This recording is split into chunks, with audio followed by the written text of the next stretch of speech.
I'm Craig Stevenson, the Director of Training for the Jungian Psychoanalytic Association. And on behalf of the association, I welcome you all to this conference. We're a nonprofit organization. We run a treatment center at 5th Avenue and West 34th Street that provides low-fee, Jungian-based psychotherapy to people who otherwise could not afford it. We run 2 training programs, a license qualifying program to become a licensed psychoanalyst, and a program for already licensed individuals who are already practicing professionally to qualify as Jungian analysts. The JPA also offers public programs. 3 years ago, we ran a conference on Jung's typology. 2 years ago, we offered a conference on post-traumatic stress disorder and combat trauma. We have video recorded these lectures, and as a public service, we have posted them on YouTube so that you can watch them for free. In your program, you will find an announcement for our next public event. On March 30th, the JPA, in collaboration with New York University's Steinhardt Art and Art Professions Graduate Program in Art Therapy, is organizing a day-long conference called Thresholds of Creativity, Image, Metaphor, and Choice. The conference marks the publication of a new book, The Art of C.G. Jung, and will bring together an important group of Jungian analysts, art historians, artists, art therapists, and art curators. And now back to today's event. We express our thanks to Dr. Howard Steele, Professor of Psychology, Director of Graduate Studies, and co-director of the Center for Attachment Research for his support. We also wish to convey a special thank you to Mary Rose Go at the New School for guiding us through all the nuts and bolts logistics of this day with what the French call légèreté, with lightness. And thanks to Miguel Noguera and his company Multimind for video recording the proceedings and for his encouragement and advice very much beyond the call of duty. Thanks to our co-sponsors and supporters, not only the New School, but also the International Association of Analytical Psychology, whose academic committee provided grant and seed money for this event. Thanks to the Helix Center, to the National Association for the Advancement of Psychoanalysis, and to the Alliance of Psychoanalytic Training Institutes of New York for assistance with publicizing this event. Welcome to special guests, to Tom Kelly, co-editor of the Journal of Analytical Psychology, and to students from the Division of Interdisciplinary Studies at the Center for Worker Education, City College of New York, who join us today. I had the very good fortune to teach graduate students at the Center for Worker Education last year, and I'm very happy that some of those students are here today. Welcome also to Athena Viscusi and her staff from Médecins Sans Frontières, Doctors Without Borders, and to Madeline Miller, Disaster Trauma Committee at the National Association of Social Workers.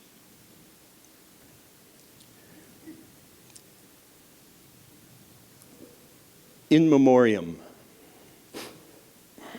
We dedicate this day and these proceedings to the memory of Dr. Jeremy Safran. Dr. Safran was a Canadian who directed the Cognitive Therapy Unit at the Clark Institute of Psychiatry in Toronto from 1986 to 1990. In 1990, he moved to Garden City.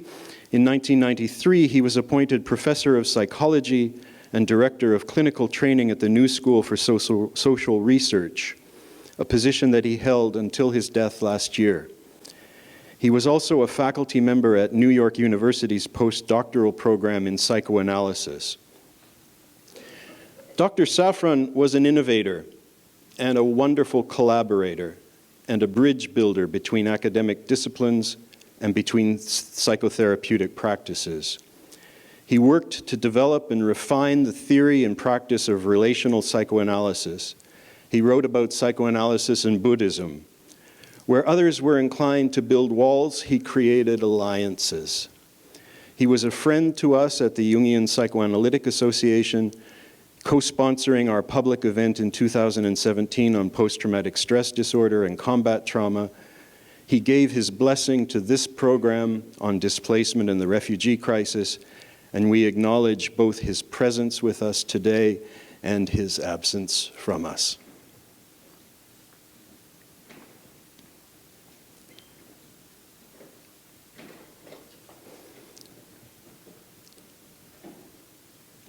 Jung's analytical psychology addresses both the spirit of the depths and the spirit of the times, the inner issues of a person and the outer issues of society. The Jungian Psychoanalytic Association believes that an important part of its mandate is to name what is unconscious, to offer a lens and a space in which to engage respectfully with the other in ourselves and also with one another, and to engage with the world at large beyond the confines of clinical work. Today, with this conference, we want to address urgent problems of both outer and inner displacement. Mass migrations caused by wars, climate change, and economic instability, and the defense mechanisms that induce us to scapegoat the vulnerable other to avoid addressing our own deep fears. With displacement come losses. The refugee's loss of home and of a sense of belonging, but also the scapegoater's loss of humanity or loss of soul. We seem to have forgotten that the archetypal American is a displaced person. Now, this last sentence that I just spoke to you leapt out at me in a column by Maureen Dowd in the New York Times. And she was quoting Gary Wills, the cultural critic, who was writing about, of all people, John Wayne. And I recalled when I first moved to New York that a Canadian writer friend recommended that I read Owen Wister's novel, The Virginian, if I wanted to understand the American psyche. Not because it's great literature, but because certain aspects of the American psyche are laid bare. Similarly, Jung recommended reading Rider Haggard's She, not because the novel is great literature, but because it revealed a collective problem at the base of the patriarchal European psyche. The archetypal American is a displaced person. A few personal associations. My Huguenot ancestors, persecuted in France, fled to Virginia where they homesteaded, but when as pacifists they refused to fight in the American Revolution, their land was confiscated and they had to flee again, this time to Canada.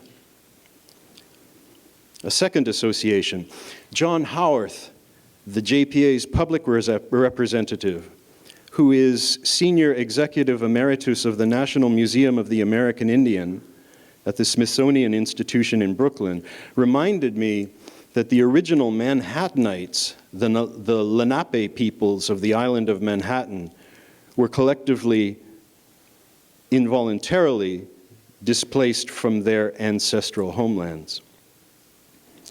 My favorite museum in New York has become the Tenement Museum on Orchard Street, a place where the curators have uncovered and tracked and present to visitors artifacts and profoundly moving stories of human migration.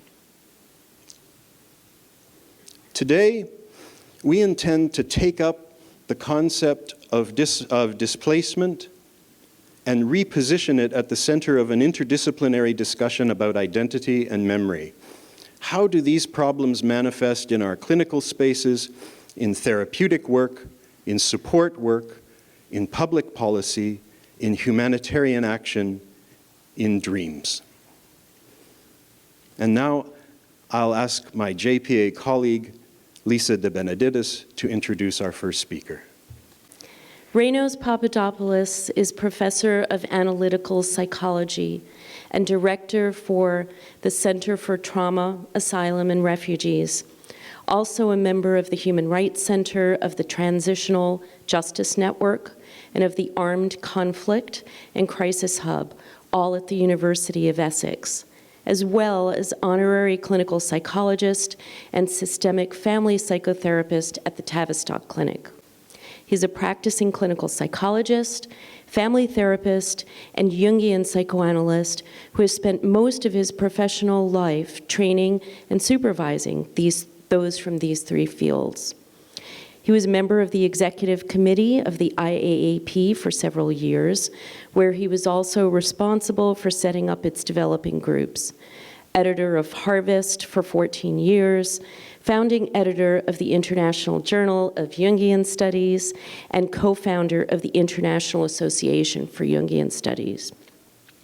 As a consultant to the United Nations and other organizations, he has been working with refugees, tortured persons, and other survivors of political violence and disasters in many countries. He lectures and instructs specialists internationally, and his writings have appeared in 15 languages.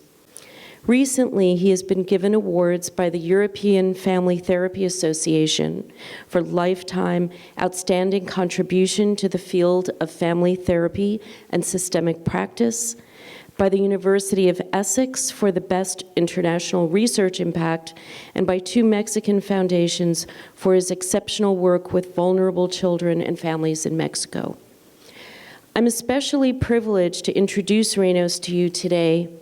His extensive work around the complex plight of refugee communities, including humanitarian aid workers, provides a framework for responding in context to the struggles of real individuals and families whose lives are far more complicated and multi-layered than any label could contain.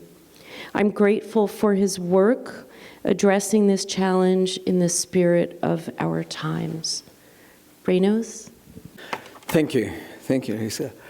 Thank you for inviting me to come here. It's really a privilege and an honor and a joy to be back to New York and meet so many old friends, and especially to address a theme of this nature, something that I've been working for many years. And what I would like to do with you today is just share some thoughts and ideas, not specifically about how one works in this field, because there's no beginning, no end there. I will give some hints about that. But essentially, how do we conceptualize this whole phenomenon? What is this whole phenomenon? And how the various ways that we conceptualize this phenomenon, in a sense, locates us in a particular way that then dictates certain positions that we take in relation to our work.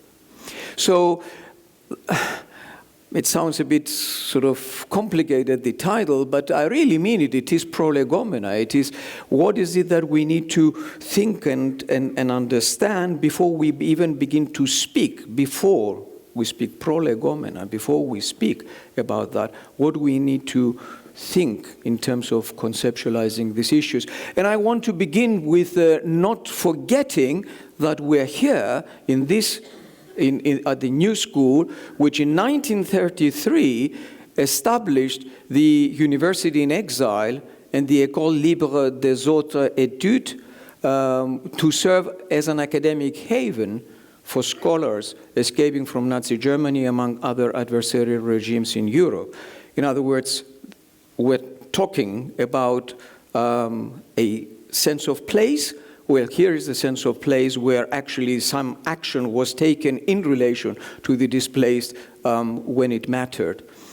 So at the same time, I'm inspired and I take very seriously some of these mottos, some of these sayings that at the website of the New School create a kind of a context of how to think about issues. And I'm just letting you to read these. We don't need more of the same. We need better ideas. Arriving at the one goal is a starting point to another. I can't understand why people are frightened by new ideas. I'm frightened of the old ones. And there's a lot of truth in that, and you'll see how I'll try to address this. And if you don't ask the right questions, every answer feels wrong, etc. So, yes, so the place gives us the right inspiration for and inviting us for some sort of reconceptualization of these issues that we're dealing with. And of course, the other part of why we're here, the Jungian connection, says something else. What I take very seriously from Jung is, if we read carefully what he's saying here, that the more you advance in the understanding of the psyche, the more careful you'll have to be with terminology, because it is historically coined, not only historically coined, but also prejudiced.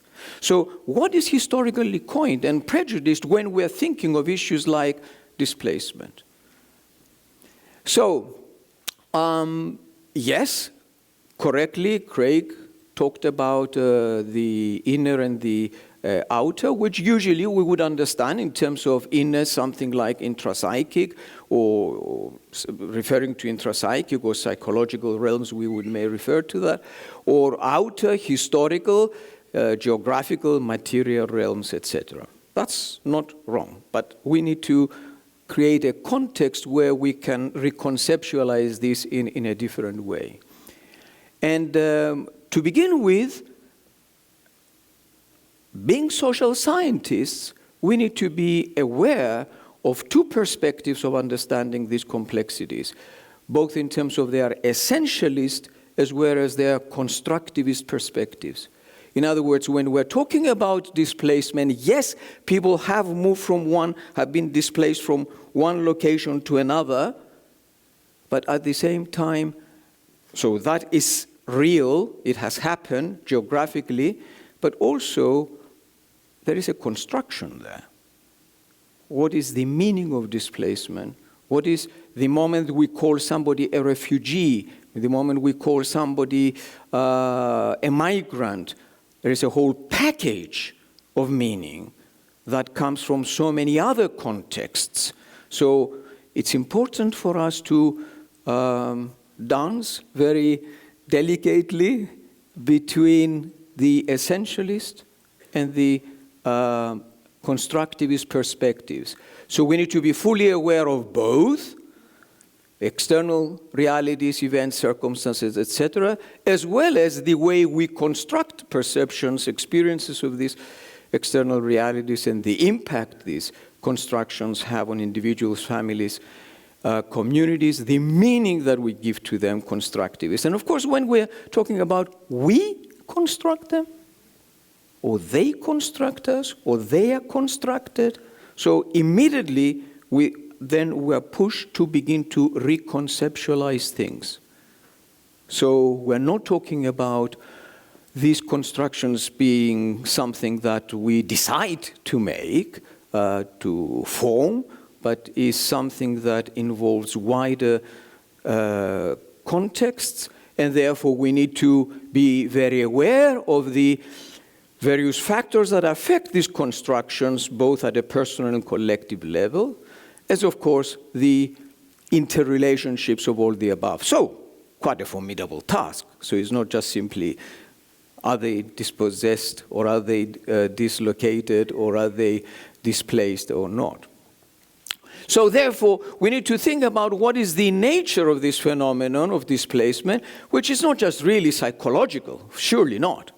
You know, it's also political, moral, economic, strategic, educational, ethical, financial, dental, of course, can be dental, why not?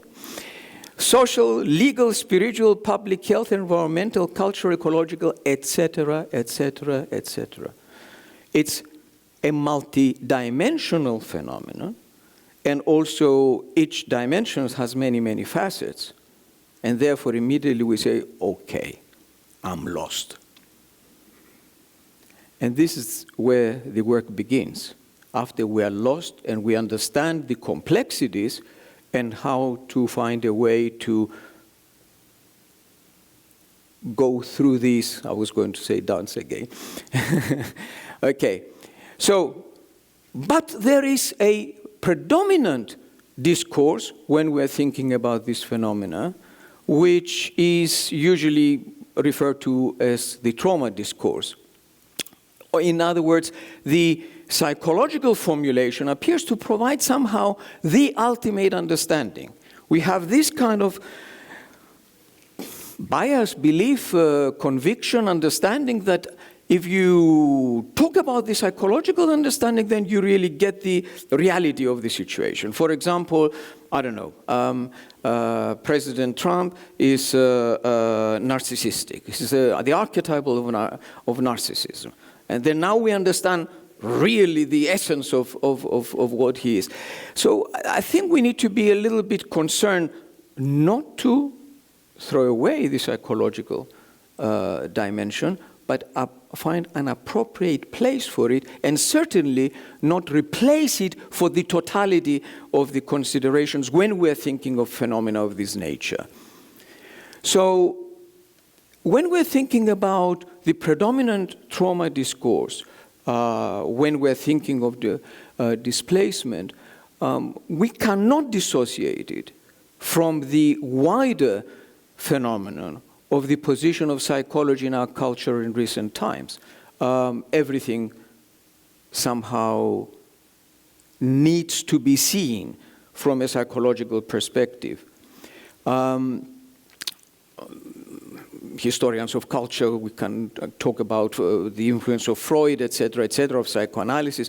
I'm just identifying the issue, I'm not developing it further. But also, the other reality is that pain, human pain, has priority. In the trainings that I offer, I usually say that the trauma story screeches. You cannot just simply hear it and sort of carry on. It stops you in your tracks, as they say, and sort of you need to attend to it because, you know, the trauma story screeches. You know, you cannot underestimate its power. Offers a seemingly comprehensible and accessible conceptual framework, but also it fits perfectly with the societal structures of organized help.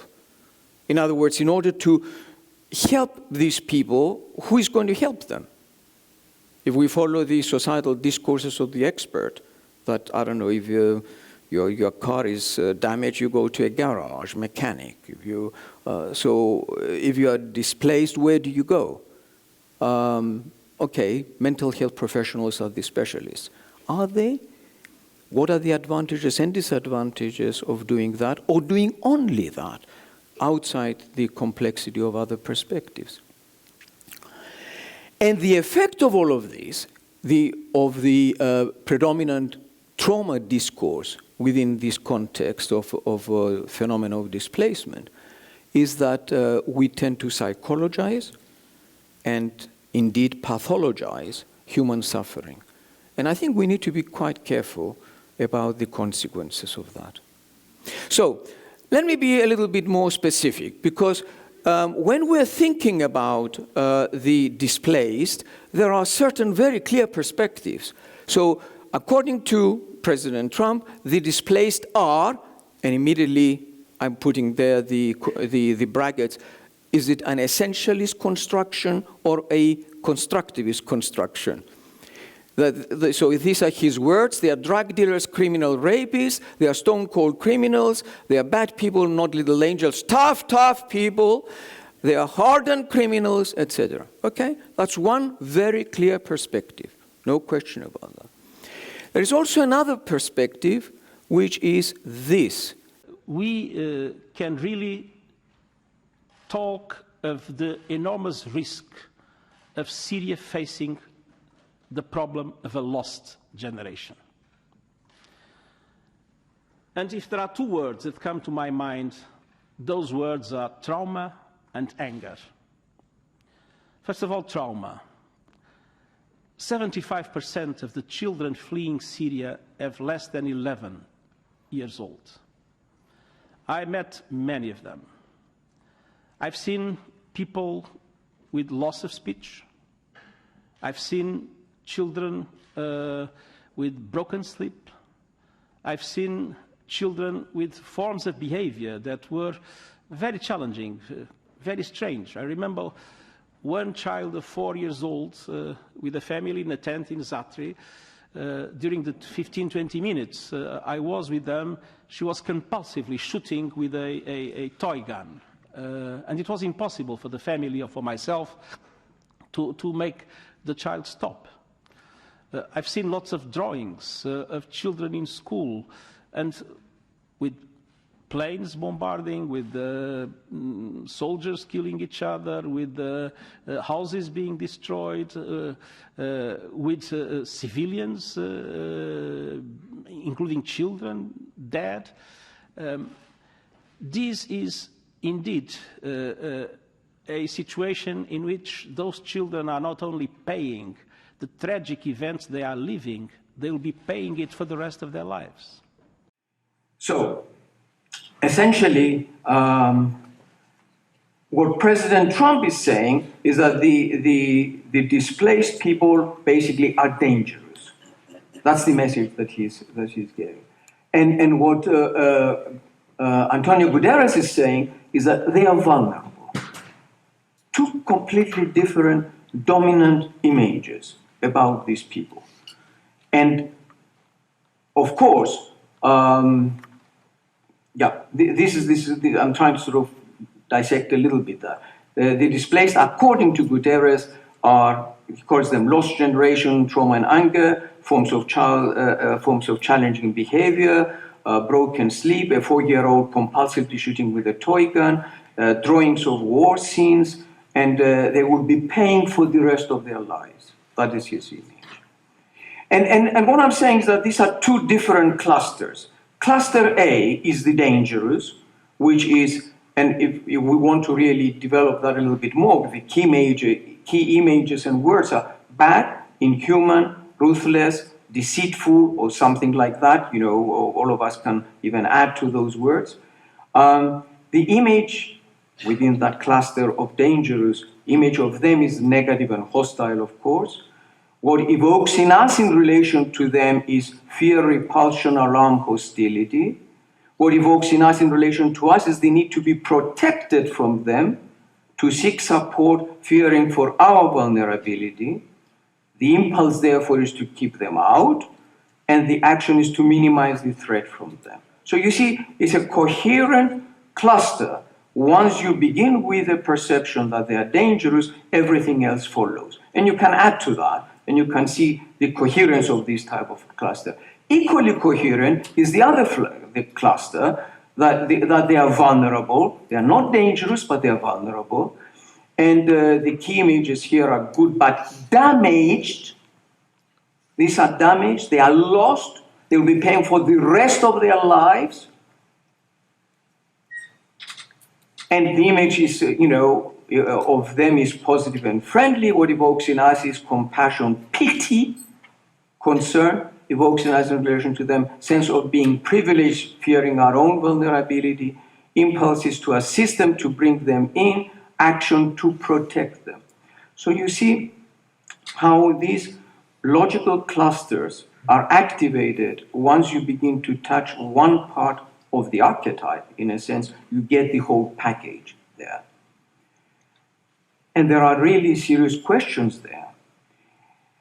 Is the vulnerable cluster the best antidote to the first one?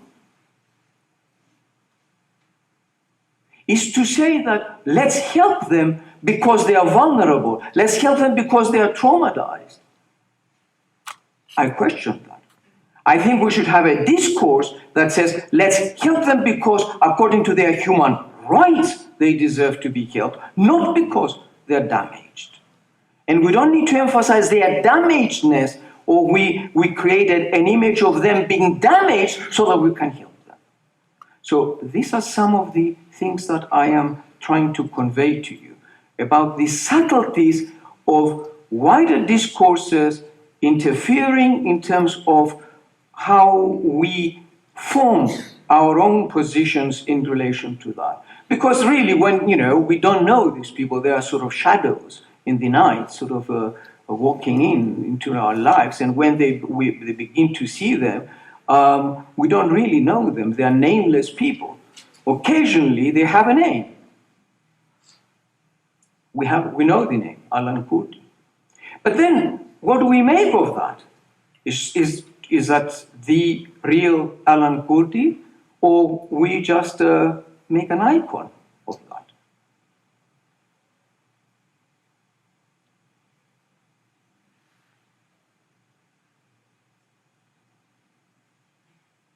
It's not Alan Kurdi anymore. It's an icon that we're using for our own purposes. Nothing to do with the real human being. And now watch this. This is for me one of the most trickiest subtleties that we're dealing with. You are so lucky, Elan, but by the way, it's not written like that, but anyway. We are victims of the same war, but nobody cared about our death. Okay, so we know his name. Sorry. We know his name, but perhaps we know the name of an icon. It's not a human being anymore. It's an icon. Whereas, in a sense, these nameless people are more real. So the epistemological deception here is that who is the nameless, the impersonal and dehumanized, the icon or the nameless dead children? We don't know their names, but they belong to their own lives. If we want to know about Alan Kurdi, of course, just recently, a few months ago, his auntie published a book, and we can know a little bit more about him. But overall, he's basically an icon. And this is the difficulty. In a sense, when we are encountering people, in a sense, let me try to convey this quite clearly because it's so subtle. The complexity of their own lives is interfering, and it's much easier to sort of look at them through the icon, through the cluster, either dangerous, of course, if we're working with them, the cluster vulnerable, damaged. And this is a photograph that I took of a young man, I think it's the island of Chios during the crisis, what is referred to the refugee crisis in I think 2015. It just came out. I didn't realize that actually he was wearing the Alan Kurdi uniform. You see, it's a standard issue. You just get the red T-shirt and the blue jeans. So what I'm saying is that everything fits into a stereotype. There is a tendency to stereotype people, but actually we don't know what this person's life is about. And when we're thinking of people like this, what is it? Is it damaged or is it dangerous? New things appear there beyond the binary. For example, exhilaration, sense of achievement, appropriate concern about, I don't know, days, needs, and preoccupations like finding a toilet, having a shower, eating, attending to child's stomach pain, where to sleep tonight, argument with the in-laws, how to settle the debt before it increases, etc., etc. They're human beings. They're human beings. So the challenge is, how easy is it for us to see them as human beings with their complexities instead of seeing them through either dangerous or damaged, or through other ones. So when we are looking at these binaries, these are not the only binaries. There are other binaries like traumatized, resilient, good refugees, bad refugees, burdening or strengthening our economy. In terms of identity integration, do they keep theirs or do they accept ours? Sharp binary. Of course, it's a mixture of all of these things, but they appear all as sharp binaries. How do we understand that? These are very overwhelming and emotionally charged experiences, plus many important pressing needs. And when these appear, they develop what I call a polymorphous helplessness. Helplessness at all different levels. And there is an unrelenting need to grasp what is going on. And I'm reminded of what Bateson refers to epistemological panic. In other words, you don't know how to conceptualize. How do you see that human being? Not just how do you help them, but what is going on? And when there is this painful situation, the easiest solution is oversimplification, polarization, and lack of complexity. And then you get all these polarities, as good them bad, or as healthy them traumatized, as local them others, good refugees, bad migrants, refugees welcome, refugees out, resilient refugees, traumatized refugees. Ultimately, we can do nothing, completely paralyzed, or we can do everything, etc. So, rhetorically speaking, I say that the main casualty of adversity is really complexity. We lose complexity. Under the emotional and other resulting pressures, plus the dominant societal discourses, there's a tendency to abandon complexity, no space to think, to reflect, to conceptualize, the epistemological panic of Bateson, and there's a tendency to act out. We know act out refers to impulsive action, but I think there is also impulsive conceptualization. And I think it's appropriate to talk about epistemological acting out. For example, the dangerous or damaged is what I would call epistemological acting out. And that is prevalent, that's the predominant discourse around. And that leads to pathologization of human suffering through pathological epistemology. So we pathologize people because our epistemologies are already pathologized, pathological. You know, they are crude. They are not picking up the complexities. They just go for the polarized positions. And of course, without complexities, I would say we fall prey to our complexes. Without complexities, we fall prey to our complexes, personal and collective complexes, which are archetypally driven. And we adopt firm and static positions, devoid of creative dynamism and ambiguities and dilemmas. That's where life is. In this struggle, to see that person both as suffering as well as struggling, both achieving something, both have gained something as well as has lost something.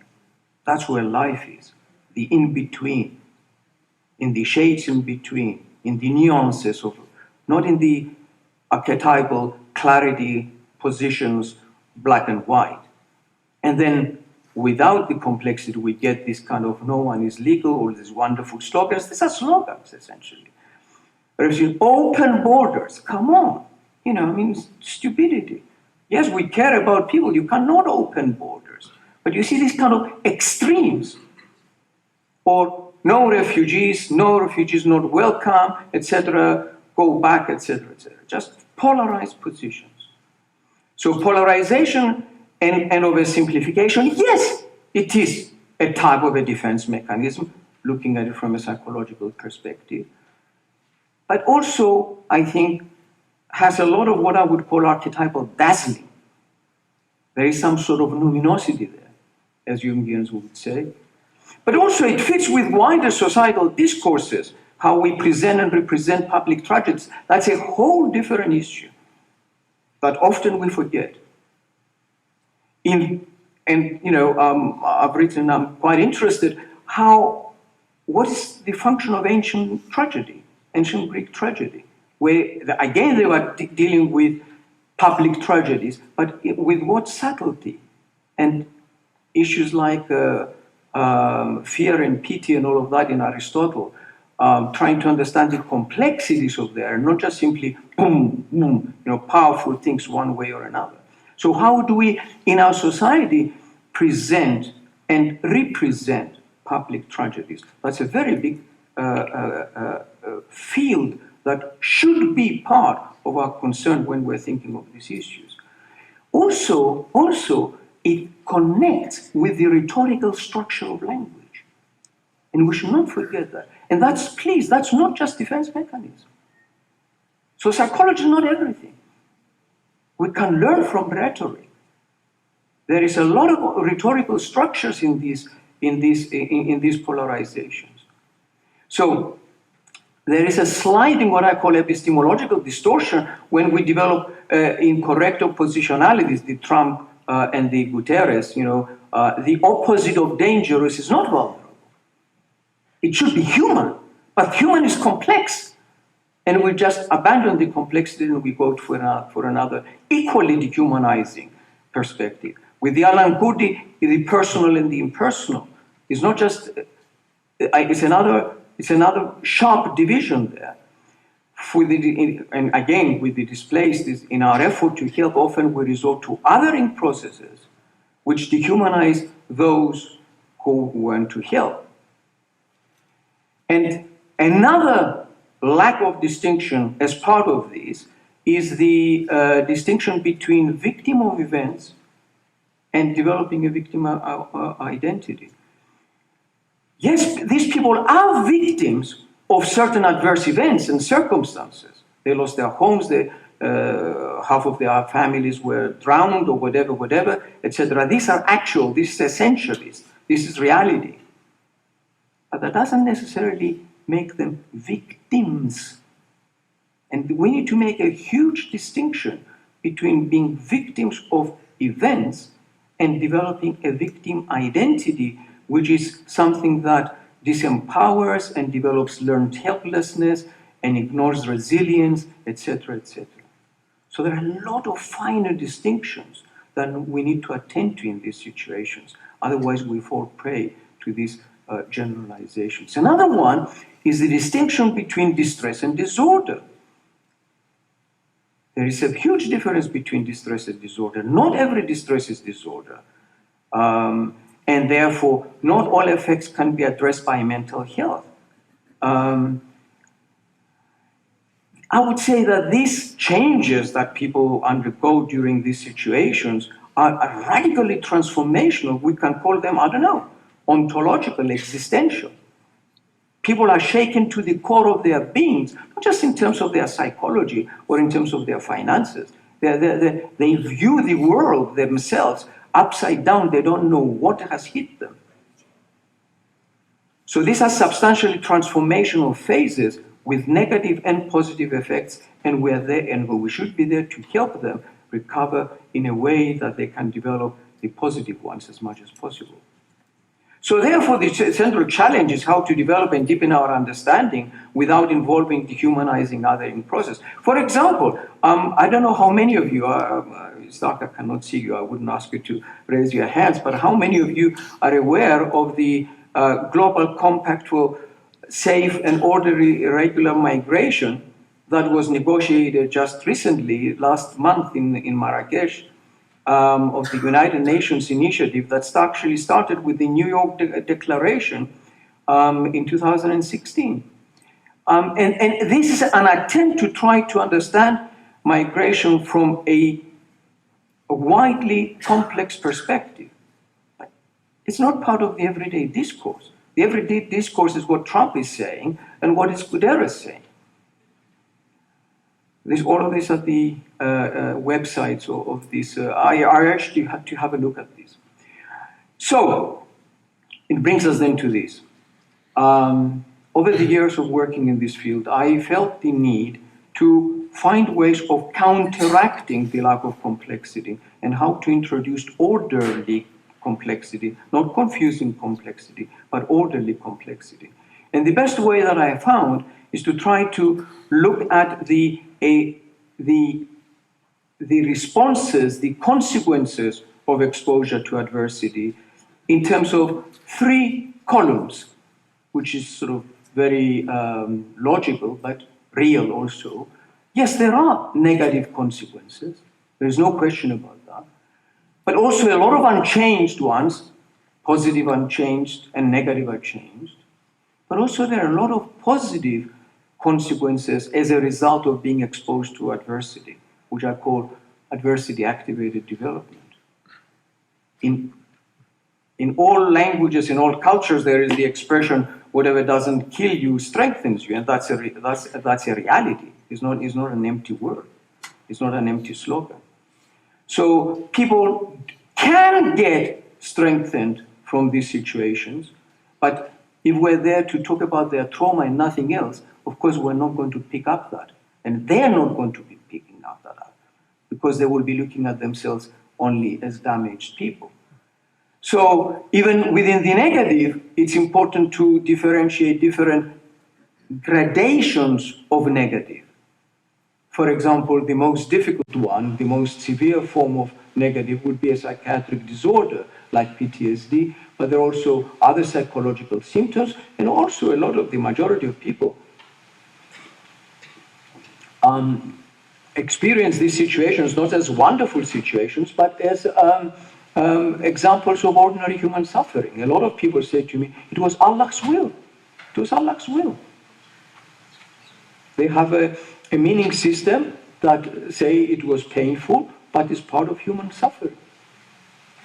So the important thing is how to develop a kind of a complex way of looking at people. And of course, here are two different persons. But my argument is that every human being has both faces. The overwhelmed helplessness as a result of the trauma, or the resilient and AAD, adversity activated development, this firmness, I'm going to see this through, we're going to prevail, I'm going to survive this, I'm going to go through this, etc. Now, these are two people. My point is that every human being has both. And in working with them, it's a question of trying to access both and not to relate only to this one. So therefore, when we're talking about now from an enhanced perspective, when we're looking at displacements, inner and outer, yes, there are the inner and outer, but there are more complexities. For example, I've written quite a bit recently, for many years actually, about the Umwelt, which is neither inner nor outer, but it is the selected segment of the outer that is perceived by the inner, and which, of course, is affected by wider discourses. So the outer is not just an objective outer, it's what a person can pick up from the outer.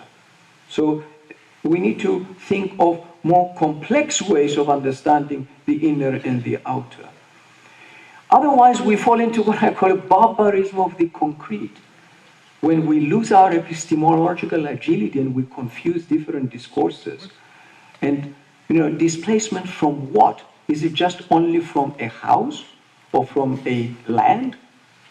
And then what is home?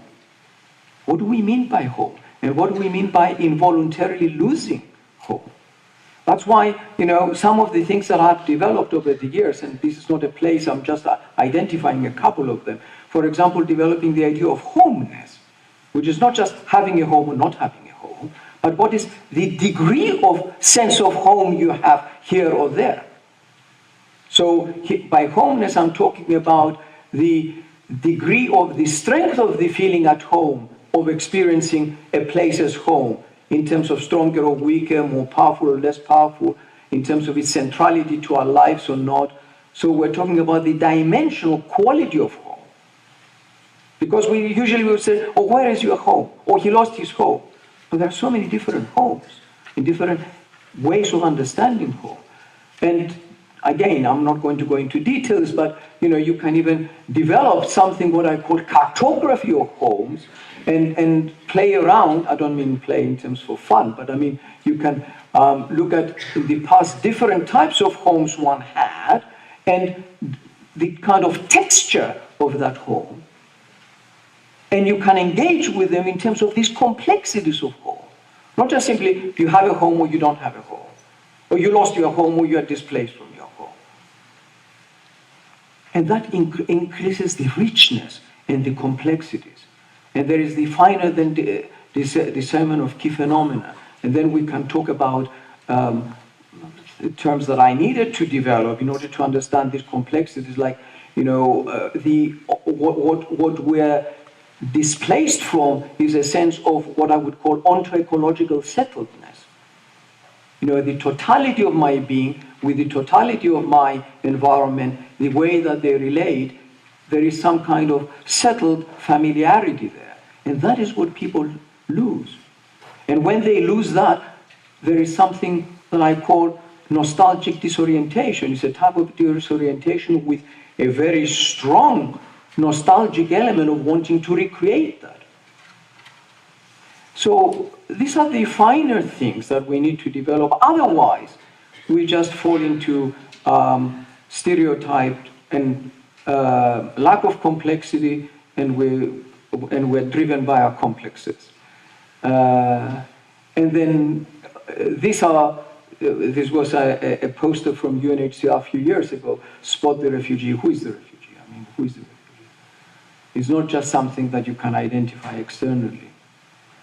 So, I'm finishing, sorry. We should not forget what I call, these are the orange stigmata of our consciousness. Of our conscience. This is what the Greek islands were littered with during the refugee crisis. And we need to take seriously what that means, because ultimately we all live on the same planet, and this is an old door that I found on a Greek island. Some anarchist wrote, "We're all immigrants and our homeland is the whole earth." And this is what I want to end with, that we are all together on this planet, and displaced here, there, so many different forms of displacement. As long as we create space for all of us, not only geographically, not only financially, but also in terms of human contact.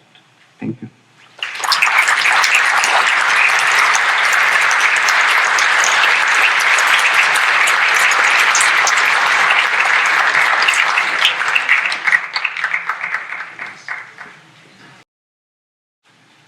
Thank you very much for your wonderful presentation. Thank you. You, at the end, used a phrase, the stigmata, referring to those life jackets. And partway through your presentation, I remember the first IAT Congress I went to, which was in Zurich, where there was a fight at the delegates meeting. And the fight was over the inclusion of a phrase having to do with human nature. And the fight boiled down to, do we even know what that means? And as you were speaking, I kept thinking about, how is that bridged? So I have a thought, but I'm more interested in your thoughts. In some classical approaches, the dilemma of the other was bridged by presuming that the other was an incarnation of the divinity. And what I would like to get rid of was actually the divinity. So I had to get over my tendency to other the other and to see them as human, the debate that Fanon and others have all talked about. So I'm wondering, when you think about this and you talk about the complexity, what are some of the images or action patterns that you have found that would be a parallel to that old approach? We cannot presume that what we think is not human isn't human. We have to presume that it is, and that it's the divinity. So I'm really kind of interested in your thoughts about that. Thank you, Harry. Yes. First of all, to begin with, I need to remind myself that always there is a tendency for dehumanization, by me, by everybody. It's not the goodies and baddies. It's pervasive. I need to struggle with it every day. All of us need to struggle every day. Why? Because of these tendencies that we said about the polarization and oversimplification, and because of these wider discourses, and because we do not have in our societies viable alternatives. And I'm not here to idealize, but something equivalent to the ancient Greek tragedies, where there is not just simply a piece of art, but it's also a ritual, it's connected with the psychological, with the social, with the political, with the spiritual, and it's a whole package within which we try to examine our relation to these misfortunes that other people experience. I'm reminded of Susan Sontag's book about our regard for other people's pain. These are important things for us to realize, that there are traps in the way that we regard other people's pain, to objectify, because we understand and we are specialists and we know it in this way and in that way, and we distance ourselves. So first of all, in answer to your question, to be aware of the various traps that remove me away from a humanizing encounter with the other human being. And I'm not talking idealistically. When you're working in places like this, and you're inundated with people, hundreds every day, you go crazy, and you don't want to see anybody. You cannot encounter everybody as a human being. We need to be real about this thing. But at the same time, even that little thing at the end, we're all human beings, and we're all part of this earth. And now he's displaced, and I'm not. Tomorrow it could be me. Something about our shared humanity, somewhere, if we keep on being reminded, somehow can introduce something real that can protect us from that dehumanization. But there's no foolproof trick to remove us from that. Always it's going to be there, and for us to work on that constantly. And the moment we feel that we are wonderful and we're doing good works, as opposed to because we're not like Trump, we care for people and all that, we may actually do more damage. We need to be able to see what traps there are in the way that we're working and try to counteract that. So it's that vigilance that I call epistemological agility. Yeah. We can talk more about that, but just briefly. Yeah. Good morning, Professor. Thank you for your presentation. It was very gripping and compelling. I have a comment and then a question that perhaps you might be able to elaborate on. As you mentioned our common humanity, I'm aware that we started talking about common humanity 3 millennia ago in China and in ancient Greece. And so I don't know what happened to that conversation. But my question has to do with the issue of human rights, which you feel is very central and perhaps a much better position, the individual and perhaps the community's rights as human rights. The problem that I'd like you to elaborate on that, because my understanding of the field of human rights is that it isn't an epistemological panic itself. There's tremendous controversy. So I'm wondering if you could say a little bit about that, and then perhaps circle back to the question of how it might help us be a little bit more agile around the dichotomies. Thank you very much. You're absolutely right. Okay, let me start from my basic premises. And that is, can we consciously try to reverse the tendency of seeing them as damaged or vulnerable, and that's why we want to help them, and try to see that actually they deserve to be helped because of their human dignity, because they are human beings, and also because actually it is their human rights. Now, of course, the human rights is a very tricky discourse because it's normative discourse, and usually it's very blaming discourse. This is right and this is wrong. And I developed at my university a unique module, which I call it psychosocial perspectives to human rights, and trying to actually deal with these difficulties of the different discourses of human rights with any psychosocial approach. But So there are no easy, how shall I put it, ex cathedra positions to resolve this problem. But if we're aware that it is a problem, then in each individual situation, we try to see how we adhere to the human rights perspective, whilst at the same time also try to help from a psychosocial or a humanitarian or a psychological, whatever perspective we can. So you touched on something really very important. The human rights on its own, it's a very crude measure or perspective, and it is incompatible with any prima facie in terms of its nature, because it's normative and it's not promoting understanding. It's just sort of, it's condemning. It's sort of, I'm interested to establish the facts in order to say this is according to human rights, this is not. But if we look at it in terms of how we help a human being, and forget the emphasis on their trauma, which is actually against the entire discourse of Guterres and all of us, really, because we're saying, oh, help these people because they're traumatized. Look, they suffer from PTSD, pity them, and the system rewards that. For example, in most countries, if you get a label that you suffer from PTSD, you are guaranteed asylum. So it's traded, it has currency.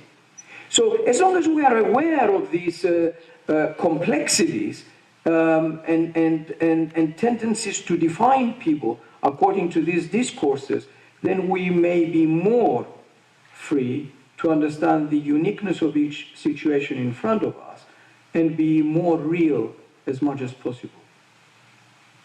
It can't be any answer at this level now that I can offer more than that. But important question, yeah, thank you.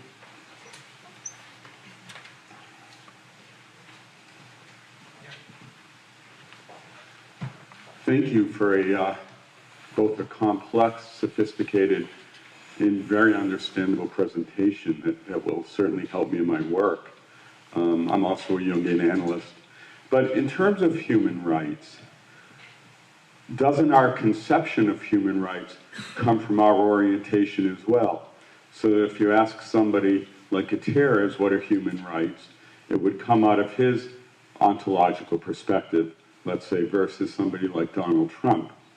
And so how do we arrive at sort of a core of understanding of what human rights even are? You're absolutely right. Well, there are sort of charts of United Nations about human rights, and I'm talking about those unfortunately abstract things, but at least those are kind of orientation guidelines.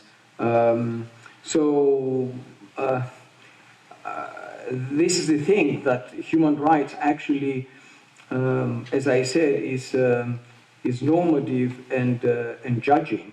And fortunately, unfortunately, I don't know, the majority of people in human rights are lawyers. Basically, has certain law been transgressed here or not? According to very clear, objective, cold criteria. So the difficulty, of course, with human rights is that, for example, it's very clear that the chart of human rights, according to the United Nations, that everybody has subscribed to, says that a person, if every citizen has a kind of a contract with their government, with their state, that I pay taxes and I obey the laws, and they offer me protection. The moment a country doesn't offer me protection, they break that contract. Then I'm entitled to having another contract with another country who is going to respect my human rights. That's a simple formula of human rights. The question is, there is no obligation on any country to do that. So we say, yes, it's your human rights, but who's going to actually do that? Britain says, no, it's not mine. America says, no, it's not mine. France says, not mine. Yeah, it's your human rights, but I don't want to do it. So it doesn't oblige anybody to do it. So there are a lot of difficulties with human rights. But still, if we keep the principle that actually as human beings, and in terms of their dignity, because they have been uprooted involuntarily and they have suffered, they should receive our help. Not whether they are traumatized or not, regardless of how badly traumatized or not they may be. That's my position. Yeah, but human rights is very, very complicated. But we should not run away from human rights. We should engage with the complexities of human rights. Thank you very much for a wonderful presentation. I'm very interested in the prison system and the prisoner as a type of displaced person and social refugee, and the whole concept of removing people from the society. And I was wondering if you had any basic thoughts on that. Obviously, it's way over the scope of what we're looking at, but I thought there might be some parallels. Thank you. Thank you. Thank you. You're absolutely right. As it happens, yes, I'm a trustee of an organization in Britain that works with prisoners. Yes, that helps me to broaden the issue. And the term that I prefer is involuntary dislocation. It's a much more inclusive term of the phenomenon itself. Otherwise, you get into legal things as to who is a migrant, who is a refugee, etc., who is an internally displaced person, and all that. And prisoners, in a sense, is another form of involuntary dislocation. Yes, I like the idea that we look at the commonalities of different forms of involuntary dislocation, as well as the uniqueness in different contexts. So you're absolutely right that a prisoner is, in a sense, another form of dislocation, of involuntary dislocation, and therefore, we should be incredibly careful about the way we deal with that. In other words, about their integration or relocation. And again, what I was saying earlier about this kind of crude positions, it's not a question of people are integrated or they're not integrated. It's the degree, and it's how.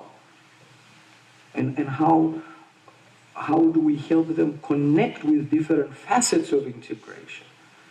But this kind of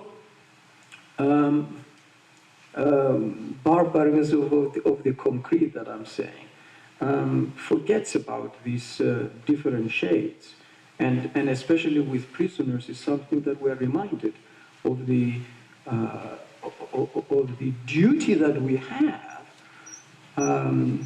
for these people who have been dislocated for good reasons, but they're human beings and they have done what they have done, and now they want to reconnect. There's a lot of good work that needs to be done with prisoners. Thank you. Thank you very much, Renos.